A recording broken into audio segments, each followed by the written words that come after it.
Kita ketemu kembali dalam obrolan sepak bola bersama Bung Ropan. Apa kabar Anda semua? Semoga dalam keadaan sehat, tetap jaga kesehatan tentunya, jaga jarak ya di masa pandemi saat ini. Dan kita akan ngobrol, berbicara tentang Aston Villa. Jadi ini klub atau tim yang membuat gebrakan dalam 4 laga terakhir di Liga Primer. Jadi luar biasa bagaimana mereka kemarin mencetak kemenangan lagi 1-0 di kandang justru Leicester City. Di masa injury time, gelandang serang mereka Ross Barkley mencetak gol satu-satunya dan membawa mereka terbang tinggi saat ini dengan 12 poin, 4 pertandingan, 4 kemenangan, memasukkan 12, hanya kemasukan 2 gol. Satu-satunya tim di Liga Primer saat ini dari 20 tim yang baru kebobolan 2 gol itu adalah Aston Villa. Luar biasa pasukan Dan Smith ini ya. Mereka memang masih tertinggal 1 poin di belakang Everton dengan 13 poin dan mereka 12 poin. Tetapi mereka masih menyimpan 1 pertandingan tunda menghadapi Manchester City. Jadi mereka baru 4 pertandingan, Everton sudah memain 5 pertandingan dan kemarin bermain 2-2 di Goodison Park melawan Liverpool. Ya, kita berbicara dengan Aston Villa ini, saya tertarik mengangkat Aston Villa karena saya berharap ada tim baru yang akan menjadi juara di Liga Premier era modern saat ini ya. Sejauh ini kan baru ada 2 tim ya. Bagaimana Blackburn Rovers melakukannya di tahun 95 dengan pelatih Kenny Dalglish waktu itu, dan kemudian dilanjutkan pada 2016 oleh Leicester City dengan pelatih Claudio Ranieri. Jadi setelah itu tidak ada lagi karena Manchester United berkuasa dengan 13 gelar sejauh ini. Baru kemudian ada beberapa klub yang mengambil lagi, ada Manchester City, ada Chelsea sempat 3 kali, juga ada Arsenal sempat 3 kali, dan terakhir kemarin adalah Liverpool setelah menunggu 30 tahun dan mereka menjadi juara di 2019-2020. Nah, Aston Villa ini saya harapkan ya, tim yang bermarkas di Villa Park inilah waktunya bagi mereka. Memang baru 4 pertandingan ya, belum bisa kita prediksikan bahwa mereka akan berlari kencang terus sampai pada pekan terakhir. Bahkan saya masih akan menunggu mereka, apakah mereka akan baik konsisten selama 10 pekan sampai 15 pekan, karena di situ menjadi kunci bagi tim-tim yang baru untuk berusaha menjadi juara ya. Kalau mereka bisa konsisten, peluang mereka sangat terbuka untuk menjadi juara. Dan Aston Villa, Everton, dan saya berharap juga Leeds adalah 3 tim yang bisa meramaikan perpacuan masuk untuk bisa lolos ke Liga Champions pada musim depan ya. Bisa bersaing dengan tim-tim papan atas yang punya duit besar. Tetapi kita bisa melihat bahwa Aston Villa yang musim ini hanya belanja tidak sampai 100 juta euro, yang hanya 82 juta euro sejauh ini mereka bisa belanja, tapi mereka tampil sangat baik dengan pelatih Dan Smith. Nah, Dan Smith ini memang dituntut ya. Setelah dia datang 2018, dia masuk dan dia membawa tim ini promosi, dan hampir pada musim lalu kembali lagi ke Championship. Mereka ada di posisi 17 ya, ambang batas terakhir di zona untuk degradasi ya, karena di posisi 18, 19, dan 20 harus turun ke Championship, dan mereka hanya 1 poin di atas Bournemouth dan juga di atas Watford ya.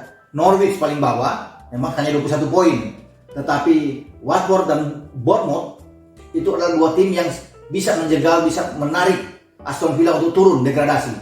Tapi beruntung sekali mereka tampil luar biasa, paling tidak di 2 pertandingan terakhir.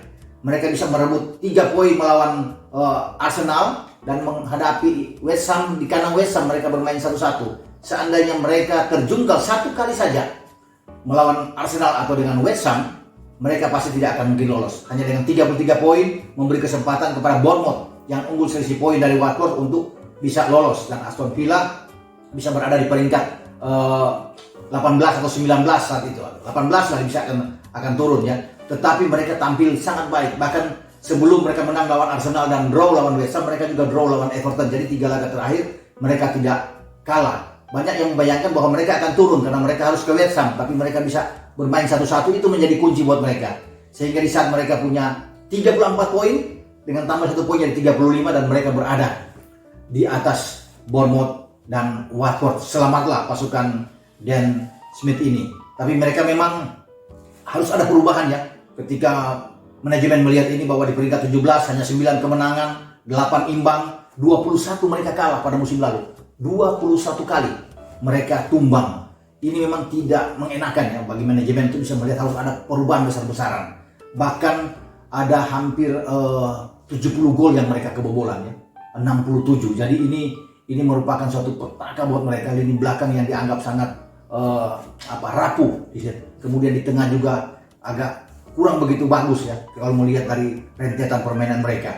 Apa yang dilakukan mereka dengan 4 pertandingan ini saya pikir luar biasa. Kenapa? Karena 4 pertandingan pada musim lalu mereka mengalami 3 kekalahan dan hanya 1 kali menang. Mereka hanya menang melawan Everton 2-0 di kandang, tapi di pembuka di laga awal mereka kalah 3-1 dari Spurs. Ya, kemudian mereka juga kalah dari Bournemouth saat itu 2-1. Kemudian kalah 1-0 ketika mereka bertandang di Crystal Palace. Jadi dengan 4 pertandingan itu 1 kali menang.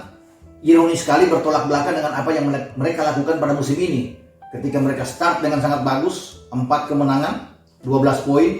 Ini saya berharap bahwa apa yang dilakukan oleh Ron Saunders, pelatih terakhir dari Aston Villa yang membawa tim ini juara pada tahun 80-81 saat itu. Ya, terakhir kali ketika masih dengan nama Divisi 1 di Inggris, belum ada Liga Premier era modern. Liga Premier ini era modern ini dimulai pada tahun 92-93 ya. Berarti sudah masuk ke 28 tahun sampai saat ini. Dan Aston Villa ini sudah 7 kali juara ya, 7 kali juara ketika masih di Divisi 1 saat itu. Tahun 81 mereka terakhir juara, saya katakan. Ron Saunders pelatih terakhir yang bisa membawa tim ini juara. Tapi 2 tahun kemudian, ya, bagaimana atau 1 tahun kemudian, mereka bisa menjadi juara di Eropa. Liga Champions itu hal yang luar biasa. Dengan pelatih mereka, yaitu Tony Barton saat itu. Mereka bisa menjadi juara, mengalahkan Bayern Munchen di final, ya, dengan 1-0 lewat gol Peter Wick. Ya, Peter Wick ini adalah pelatih yang kemudian pernah menangani tangan ke Indonesia, menangani tim nasional kita, tim nasional Indonesia. PSSI mendatangkan dia ya di 2006-2007. Dia bisa menangani tim ini sebelum dia dipecat di AFF, mungkin dia jeblok, tetapi pencetak gol tunggal Aston Villa di Liga Champions saat itu di tahun 82 yang membuat mereka juara. Nah, ini sejarah baru buat mereka ketika mereka tampil sebagai juara mengalahkan tim besar pula ya, Bayern Munchen dengan 1-0. Munchen saat itu adalah tim yang sangat baik dengan ada 2 tombak di depan, Karl-Heinz Rummenigge dan Dieter Hoeneß. Jadi ini tim yang baik ya, punya kedalaman squad yang bagus, tapi bisa dikalahkan oleh Aston Villa. Jadi hal yang sejarah mereka yang tidak akan terlupakan. Karena di saat bersamaan pada tahun 82 juga mereka juara Piala Super Eropa. Jadi ada 2 gelar diberikan oleh Tony Barton ya. Setelah itu mereka sulit lagi ya. Sulit lagi naik turun mereka untuk bisa masuk ke kasta yang lebih tinggi itu sangat berat. Sampai pada saat ini adalah kesempatan mereka untuk bisa melakukan yang terbaik, karena ini adalah musim yang bagus yang saya lihat, start yang baik, dan saya berharap, saya sudah katakan tadi, mereka akan bisa mengikuti apa yang dilakukan oleh Blackburn dan Leicester di musim ini. Memang harus ada sesuatu yang baru ya, sesuatu yang ketika City sudah kalah kemarin ya, kemudian bagaimana Liverpool juga kalah kemarin, dihajar juga oleh Aston Villa tentunya, MU udah kalah 2 kali, Arsenal juga udah kalah 2 kali, Chelsea juga sempat tumbang ya, kemudian Spurs juga sempat tumbang lawan Everton ya dalam pertandingan pertama. Jadi kemudian kemarin bermain 3-3 ditahan oleh West Ham. Ini kesempatan saya pikir di saat tim-tim papan atas yang diunggulkan itu tidak konsisten bermain di Liga Premier, kemudian ada tim yang bagus yang konsisten seperti Aston Villa, mereka harus mempertahankan ritme permainan mereka atau bagaimana mereka konsistensi mereka di Liga Premier agar mereka terus berada pada posisi yang baik yang membuka harapan. Jadi kalau 10 laga ke depan mereka juga tetap ada di atas di zona Champions, ini kesempatan saya pikir harus dibuktikan juga oleh Everton ya, tim yang sangat baik. Saya berharap memang Leeds yang akan juga mengganggu, tetapi Leeds juga kemarin kalah dari Wolves di kandang sendiri sehingga sudah 2 kali kalah Leeds. Kita akan lihat juga untuk ke depan apakah Leeds ini akan bisa mengikuti gaya yang dilakukan oleh Aston Villa dan juga oleh Everton, karena saya berharap memang Leeds akan menjadi pengganggu bagi tim-tim papan atas. Jadi kalau menjadi bicara kenapa mereka begitu bagus ya, Aston Villa pada musim ini ya, saya pikir bagaimana bursa transfer mereka yang sangat baik ya, sangat bijaksana mereka lakukan, melihat posisi-posisi yang bagus. Dan Smith didukung oleh manajemen ya, Nassef Sawiris juga ya, seorang pengusaha, Wes Eden seorang pengusaha dari Amerika, dan Nassef ini dari Mesir yang mengambil saham terbesar di Aston Villa, itu mendukung apa yang dilakukan oleh Dan Smith, dan ada 3 asisten yang sangat berpengalaman, yang sangat bagus mendukung Dan Smith. Ya, bagaimana Richard O'Kelly ada di sana, Craig Spears juga ada di sana, dan tentunya Anda juga tahu adalah John Terry. Dia adalah salah satu orang yang berjasa juga mendatangkan Ross Barkley ketika Barkley tidak mendapat tempat utama di Chelsea dan kemudian dipinjamkan, tentunya mungkin dengan opsi permanen pada musim depan. Barkley menunjukkan bahwa Chelsea salah melepas dia, ya, dan dia bisa mendapat kebebasan bermain menjadi pemain utama dan sudah mencetak 2 gol. 1 gol di antaranya dia cetak melawan Liverpool ketika menang 7-2. Kemarin juga dia bisa mencetak gol ke gawang Leicester. Ya, ini satu hal yang sangat bagus padahal dia baru 2 kali bermain. 2 pertandingan pertama dia tidak bermain. Posisi dia diambil alih oleh Conor Hourihane saat itu, ya, ketika mereka clean sheet dalam 2 pertandingan, mengalahkan Sheffield 1-0 dan mengalahkan Fulham dengan 3-0. Tapi ketika Barkley datang, Hourihane duduk di bangku cadangan dan Barkley bisa mendapat tempat di starting 11 Dean Smith. Jadi ini pemain kunci yang didatangkan, saya pikir sangat berharga sekali walaupun dia sebagai pemain pinjaman.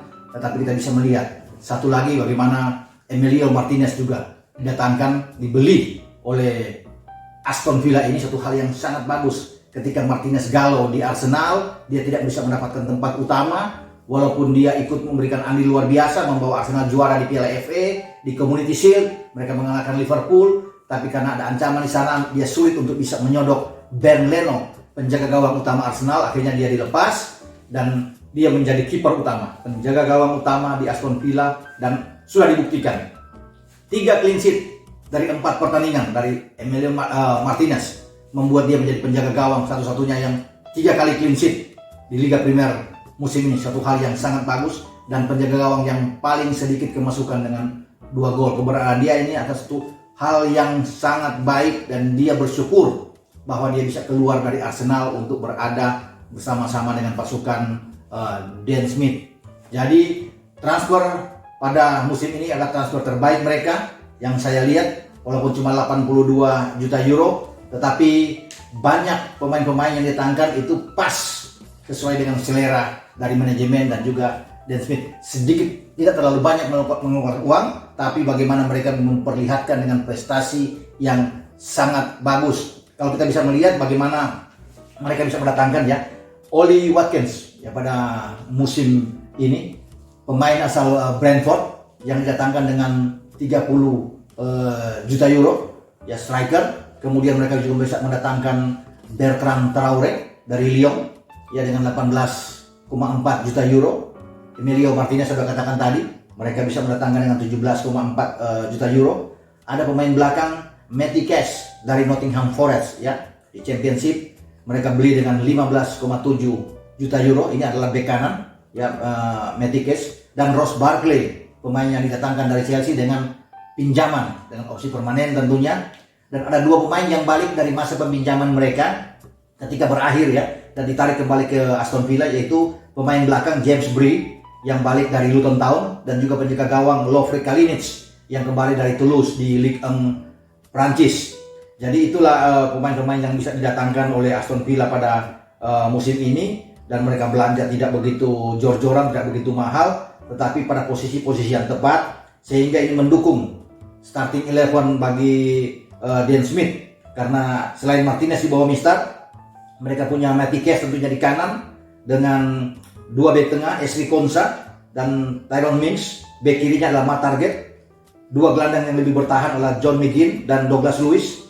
Kemudian 3 gelandang serang mereka adalah Trezeguet, Ross Barkley, dan Jack Grealish, kapten ke-11 mereka, dan Ollie Watkins yang sudah membuat 3 gol hat-trick ke gawang Liverpool ketika menang 7-2. Ollie Watkins ini adalah pemain kesayangan dari Dan Smith, ya. Ketika Dan Smith masih ada di Brentford, tentunya dia tahu tentang kualitas dari pemain ini, dari Ollie Watkins, sehingga dia membeli pemain ini, striker ini yang dibutuhkan oleh Aston Villa di garis depan. Dan pembelian itu tidak sia-sia. Mereka membuang 30 juta euro, tapi Ollie Watkins tampil sangat baik sekali, terutama bagaimana dia membuat 3 gol ke gawang Adrian saat mereka mengalahkan Liverpool pada 5 Oktober yang lalu. Nah, saya berharap bahwa tim ini bukan saja menjadi kuda hitam, tapi tim ini akan memberikan suatu gairah baru di Liga Premier, mengejutkan semua pihak, semua klub-klub takut menghadapi mereka karena pressing yang sangat tinggi, bermain dengan skema 4-2-3-1 yang sangat kuat dari Dean Smith ya, dengan pemain-pemain yang selalu bisa bergerak dengan disiplin tinggi. Ini akan sangat menakutkan dan mudah-mudahan sampai pada pekan ke-38 nantinya mereka akan tetap berada di atas dan bisa menjadi juara, sehingga Liga Premier punya warna baru lagi dengan lahirnya juara baru dari kota Birmingham, yaitu Aston Villa. Sampai di sini juga pembicaraan kita, dan Anda jangan lupa untuk like, memberikan komen-komen yang positif tentunya. Anda boleh mengusulkan tim-tim mana kesayangan Anda yang perlu saya ulas, silakan Anda berikan komentar, dan jangan lupa Anda harus subscribe ya, harus subscribe channel YouTube Bung Ropan. Sampai ketemu, ciao.